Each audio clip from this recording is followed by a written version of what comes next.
Hello, I'm making this video because I've been playing Genji for nearly like a decade at this point. Because ever since I was a little kid, and I just wanted to show all the little like niche tips and tricks I have that like, I mean, some of them aren't really niche, but just pretty much anything that could help like a new Genji player learn the character a little bit better. So I'll probably start with the basics. Now, my settings, I play 800 DPI and, oh god, where is it at? I play 800 DPI and 9 cents, which is pretty high, but I prefer high with Genji, because, especially being a Genji one trick, because I like to clip farm. That's one of my favorite things, of course. I mean, well, that's pretty much the point to play this hero, in my opinion. But I also use 3 for ult because it's very hard to fat finger that, so I feel like it works like way better. Especially because I like to use my Q for melee, because I believe that, in my experience, using any buttons on your mouse that aren't related to shooting forces you to change your grip, which can mess up you mid-fight, and also gives you fatigue. But the combos I'll start with is, of course, everybody knows right-click dash melee, which is like the most common combo I see used by everybody without like extremely low elo.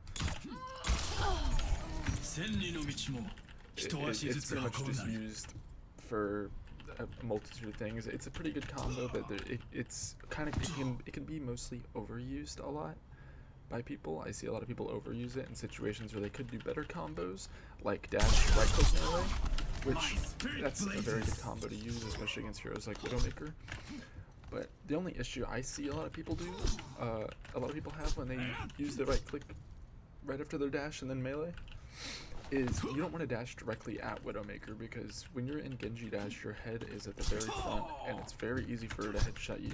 So anytime you do it against Widow, you're going to want to dash at like an angle, like somewhere around her, not directly at her, and then you're going to want to flick to her head to kill her, like this. Because that's a lot harder for her to headshot you, because instead of just clicking, she's forced to do a little flick or adjust her mouse. It's just a lot harder to execute that as a Widowmaker player. That's why you don't want to dash directly at her. Now when it comes to other characters, it doesn't really matter where you dash at them, besides snipers, of course. It's just a general rule. But if it's just like Soldier or anybody else, it doesn't really matter where you dash at them. Another combo I have is with Genji. If you right click melee somebody, you have to wait to dash. You have to wait. See? You have to wait a second. I don't know exactly how long, but it's about a second. So what I find very useful, but it's also very I would say it's very difficult to execute, but once you get it down, it kind of becomes a lot easier to execute in game. But at the same time, it's not used very often. I only really use it a lot of the time against, you can only really use it when you're near a wall, basically, and it works really well against like Mei block. That's probably when I find myself using it the most. It's basically, you can cancel your melee animation with a wall climb, a very quick wall climb. So what you do is right click, melee, wall climb, dash. So right click, melee, wall climb, dash, but really fast like this. And it works very well up close. I'll do it one time to show you real quick. Like that. Now that's another tip right there that I just did, is you should try to be as, you want to try to keep as high of an APM as possible when playing this hero, so it's harder to get shot. So it's really good to, when you start your blade, I see a lot of Genjis, I don't see it much anymore, but a lot of Genjis, when they used to get nanoed, what they would do is they would dash in the air for the nano, which it also lets you see where all the enemy teams are, but it's also very predictable, and it tells them exactly where you are, and if you dash in the air as Genji, they know you're going to blade. Like, it's not really like, they're not like, oh, why is he dashing in the air? They're just thinking, oh, he's about to get nanoed and blade, everybody prepare. That's why you want to try to be like more like nonchalant about it in a way. And a lot of the time, I prefer for my, I don't know why my FPS is so bad, this, out of context, but this Overwatch patch is really bad for performance. But a lot of the time, what you want to do is you're going to want to save that dash, and then you're going to ask for nano before you blade, so you can get a dash reset off of popping your blade, because popping your blade instantly gives you another dash.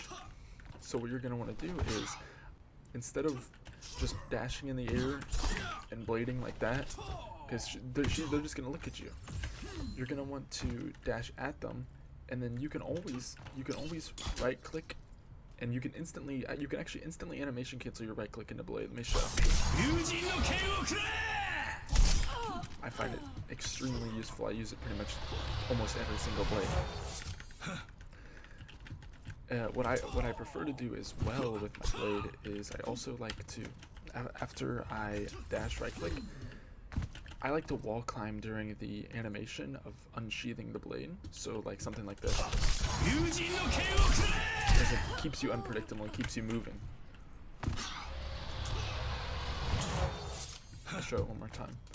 It just, I really like doing that. Like that. And everybody knows what a ghost dash is. I don't think I need to say anything about that. Let me do it real quick.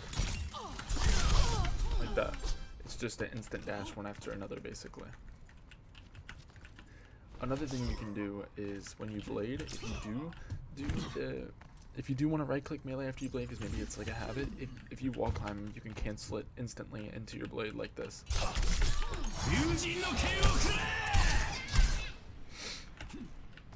But that's about, I have a couple more tips for blade, to be honest. Like, probably my favorite tip is, you never want to let the unsheathing animation happen with your blades. You always want to try to wall climb right at the end of it, which can be hard because you're not always like near a wall, and sometimes the animation, you might mess it up by like a millisecond or so. Like I'll show it one more time.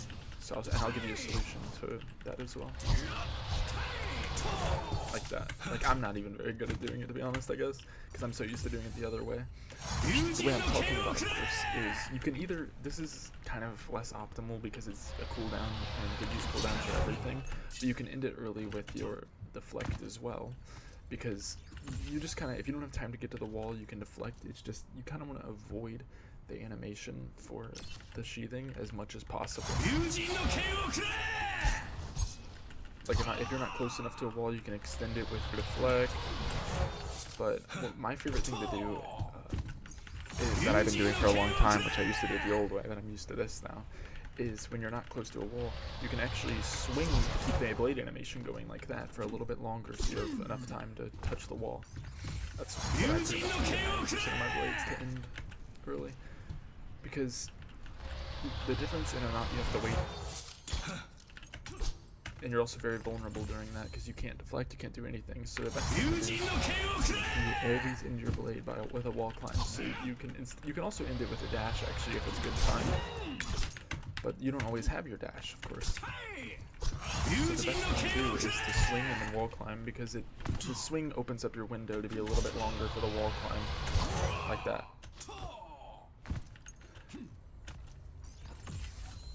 And let me think of any other combos I may have.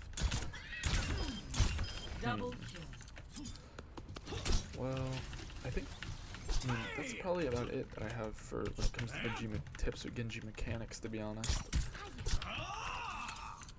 Also, I do play high sense, of course. I play 9 sense with 800 DPI, and I've always preferred very high sense on this character because, of course, not just for clip farming, but I just feel like it's more practical with a character like Genji. Double kill. The only other thing I could probably give you is I have a custom game that I really like to play, and I'll show you exactly how I set it up for my warm-ups every day. Which, hold on, let me get a code for it. I think I have a code, don't I? Yeah, I do. DQRE6. So, Dairy Queen Resident Evil 6. There you go. And I really, really like this map, and I've been using it for a long time. There were other maps in the past that I really liked. When Workshop first came out, there was a Genji Paris map that was kind of fun for practicing, but kind of really annoying because it was buggy, because Workshop was new. The Hanamura one's always been around, but I feel like I prefer this one because this one is way more customizable, and you can change it to basically be however you want. You can make the bots float. You can make them. I mean, you can do ghost dash mode. You can have as many bots as you want. You can increase the radius of how far away they spawn. You can make them spawn in the air. You can make them move. You can make them not move. You can make them move in the air.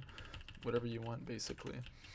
And what I really like to do is I like to put all the characters. Let's say I like to put a bunch of characters who are two-shottable with blades, so slash dash, because I prefer to practice in the fastest way possible, and it's easiest to do that if you pick all characters that can be two-shot very easily.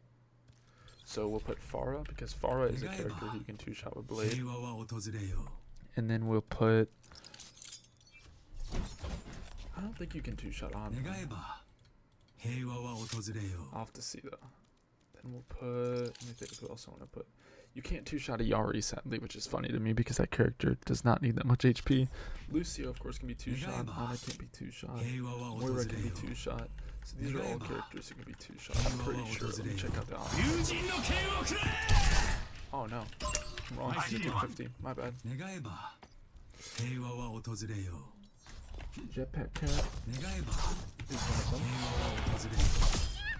So what I like to do is, the reason I like to spawn them this way is it makes you, and the reason I believe this is better than Hanamura is because they're always spawning differently, so it teaches you to be able to flick and dash in different directions each time, instead of always being the same set path you're following like on Hanamura practice map. So you can, like, you can basically just get very used to the same thing over and over again, but when you play this, it's different every time, so basically just can practice it differently.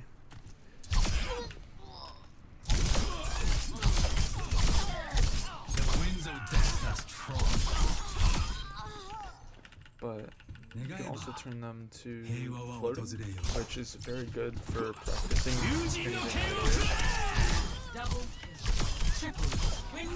the air. Oh shit, good.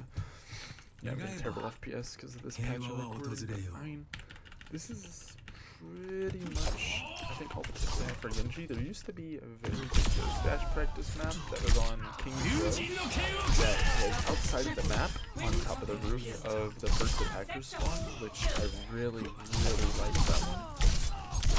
But they messed something up with the workshop and people can't go outside of the map anymore, so it's kind of unusable.